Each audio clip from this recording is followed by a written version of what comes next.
اب آگے سنیے، وہ کہتے ہیں مفسر قرآن حکیم الامت مفتی احمد یار خان نعیمی اشرفی علیہ رحمہ، وہ فرماتے ہیں کہ چہرہ مصطفیٰ صلی اللہ علیہ وسلم چاند سے کہیں زیادہ حسین ہے، چاند صرف رات میں چمکتا ہے، توجہ دیجیے گا، چاند صرف رات میں چمکے، حضور صلی اللہ علیہ وسلم کا چہرہ دن اور رات دونوں میں چمکے۔ سبحان اللہ، سبحان اللہ، نعرہ تکبیر، نعرہ رسالت، ماشاء اللہ ماشاء اللہ، کیا بات کہتے ہیں کہ چاند صرف رات میں چمکے اور میرے نبی کا چہرہ دن اور رات دونوں میں چمکے۔ آگے لکھتے ہیں چاند صرف کچھ رات ہی چمکتا ہے، تیسوں رات چمکتا نہیں۔ کہتے ہیں چاند صرف کچھ رات ہی چمکتا ہے، مگر یہ جو چاند ہے، جو چہرہ مصطفیٰ ہے، یہ ہمیشہ چمکتا ہے، کوئی رات کوئی دن فکس نہیں ہے، 63 سال چمکتا رہا، 63 سال چمکتا رہا، اور آج بھی مزار انور سے ایسی چمک ہے کہ دنیا آج بھی اس روشنی میں مستنیر ہو رہی ہے۔ سبحان اللہ، جسی کو اعلیٰ حضرت نے کہا کہ چمک تجھ سے پاتے ہیں چمک سب پانے والے، میرا دل بھی چمکا دو چمکانے والے۔ اعلیٰ حضرت نے 100 سال پہلے کہا ہے نا، حضور کے حیاتی زندگی میں تو کہا نہیں تھا، ظاہری زندگی میں 100 سال پہلے کہا ہے کہ چمک تجھ سے پاتے ہیں سب پانے والے۔ حضور کے چہرے کی چمک ایسی ہے کہ جب آپ 63 سالہ زندگی اس دھرتی پہ گزارتے ہیں تو صحابہ ایسا چمکے کہ صحابہ ایسا چمکے کہ کہا صحابی کا نجوم، ستاروں کی طرح چمک صحابہ میں ہے۔ یہ صحابہ میں جو چمک ہے یہ حضور کے چہرے کی چمک کا صدقہ ہے، ایسا چمکایا صحابہ بھی چمکے، ایسا چمکایا صحابہ چمکے، اور وہ چمک ایسی ہے کہ جو بھی نبی کا کلمہ پڑھتا رہے گا اس کی اس چمک سے منور ہوتا رہے گا۔ میرے نبی نے کہا کہ سنو میرے بھائی تو وہ ہیں کہ وہ ایسے وقت میں کلمہ پڑھیں گے جب وہ میرا دور نہیں دیکھا ہوگا اور قرب قیامت کے قریب ہوں گے، یعنی وہ چمک تجھ سے پاتے ہیں، صبح قیامت تک چمکنے والے آپ ہی کی چمک سے پائیں گے۔ کسی نے کہا تھا میرے گاؤں میں کہ مفتی شمس الزما صاحب آپ کو دیکھتا ہوں تو آپ کے چہرے پر نورانیت بہت رہتی ہے۔ محلے گاؤں میں ہی ایک شخص ہے جو پڑھ کے فلاں جگہ سے آیا یو پی سے، اس کے چہرے پر تو چمک نہیں ہے۔ میں نے کہا سنو، جو حضور کو نور مانتا ہے اس کے چہرے پہ ایسے ہی رونق رہتی ہے، اور جو صرف بشر مانتا ہے وہ صرف بشر نور نہیں مانتا، اس کے چہرے پر نورانیت کہاں سے آنے والی ہے؟ اللہ، یقیناً یقیناً عشق مصطفیٰ دل میں کفر نہیں آنے دیتا ہے اور بغض مصطفیٰ دل میں ایمان نہیں آنے دیتا ہے۔ جی تو یہ دیکھیے رات میں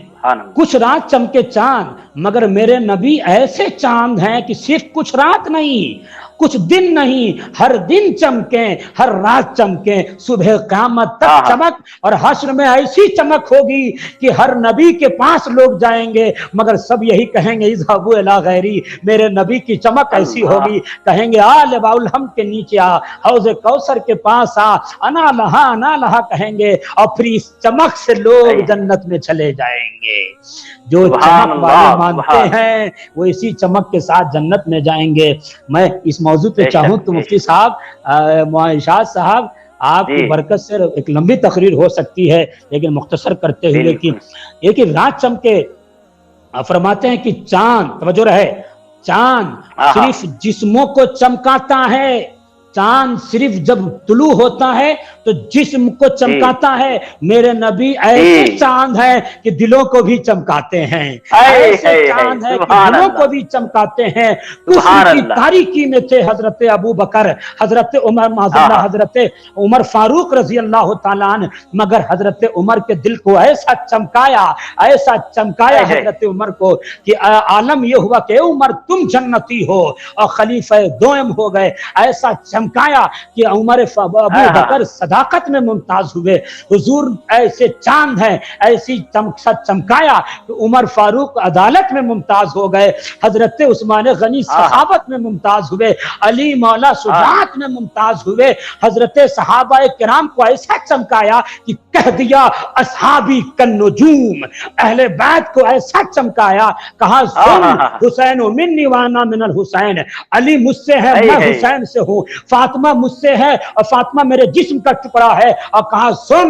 میرے اہل بیت کی کشتی کشتی نوح کی طرح ہے، من رکب نجا من تخلف عن علب، اہل بیت کو ایسا چمکایا۔ اور صرف یہی نہیں، میرے نبی نے اپنے کلمہ پڑھنے والے کو اور اپنے سے سچی محبت کرنے والے کو بھی ایسا چمکایا ہے، ایسا چمکایا ہے کہ زمانہ اس کے چہرے کی قسمیں کھاتا ہے، اس کے چہرے کی قسم کھاتا ہے، اور ایسا چمکایا ہے کہ یہ جماعت جو چمکتی ہے وہ قبر میں بھی آسانی کے ساتھ آگے بڑھے گی، پرسرات پہ آسانی کے ساتھ گزرے گی، حشر میں نامۂ اعمال دائیں ہاتھ میں دیا جائے گا، اور پھر اسی کے ذریعے جنت میں بھی جائیں گے۔ آگے دیکھیے، سبحان اللہ سبحان اللہ سبحان اللہ، یہ چمک ہے، یہ حسن مصطفیٰ ہے۔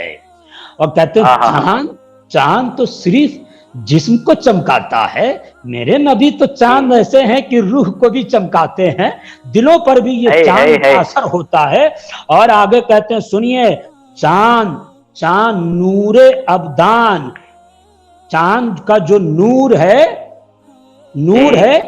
چاند کا جو نور ہے وہ گھٹتا ہے بڑھتا بھی ہے، مگر میرے نبی ایسے چاند ہیں کہ اس چاند کی چمک میں گھٹاؤ نہیں آتا بلکہ بڑھتا ہی رہتا ہے۔ ارشاد صاحب مفسر قرآن نے فرمایا کہ سنیے، کہا چاند میں تو گرہن لگتا ہے مگر یہ ایسا چاند ہے کہ اس سے کوئی گرہن نہیں ہے۔ اللہ اللہ سبحان اللہ، کبھی لگی نہیں مصطفیٰ ہے، حسن مصطفیٰ ہے۔ اللہ اکبر، سچی محبت اگر حضور سے ہوگی تو جس طرح بزرگوں کو ہوئی ہے تو حضور کے چہرے پر سلام بھیج رہے ہیں، حضور کے گوشے مبارک پہ سلام بھیج رہے ہیں، حضور کے لب مبارک پہ سلام بھیج رہے ہیں۔ کہتے دور و نزدیک کے سننے والے وہ کان لالے کرامت، پتلی پتلی گلے قدس کی پتیاں، ان لبوں کی نزاکت پہ لاکھوں سلام، شکم قناعت پہ لاکھوں سلام، زلف مبارک پہ لاکھوں سلام، ید مبارک پہ لاکھوں سلام۔ یہ حسن ہے جس کو سمجھا ہے تو بزرگوں نے اس طرح سے کہا، مولا صلی وسلم دائماً ابدا علی حبیبک خیر الخلق کلہم۔ یہ حضور کے نور اور چمک، نور مجسم پر صرف قصیدہ بردہ کے اشعار پڑھے جائیں تو دل وقت دادا ہو جائے گا۔ یہ حضور کی چمک ہے، یہ حضور کا حسن ہے۔ میں یہ کہتا ہوں مولانا ارشاد صاحب، حضور کے حسن پہ میں بات کر رہا ہوں، یہ حسن مصطفیٰ کا تقاضا بھی بتا دیتا ہوں کہ جس طرح، یہ میں نہیں، یہ صرف شمس الزمان کی زبان نہیں، ملا علی قاری فرماتے ہیں، اکثر مفسرین محدثین فرماتے ہیں کہ حسن مصطفیٰ کا تقاضا یہ ہے کہ جس طرح حضور کی ذات پہ ایمان لانا ضروری ہے، اسی طرح حضور کے حسن پر بھی ایمان لانا ضروری ہے۔ اگر کسی نے حسن مصطفیٰ کا بھی انکار کر دیا تو وہ بھی اسلام سے خارج ہو جائے گا۔ ارے واہ واہ واہ واہ، ماشاء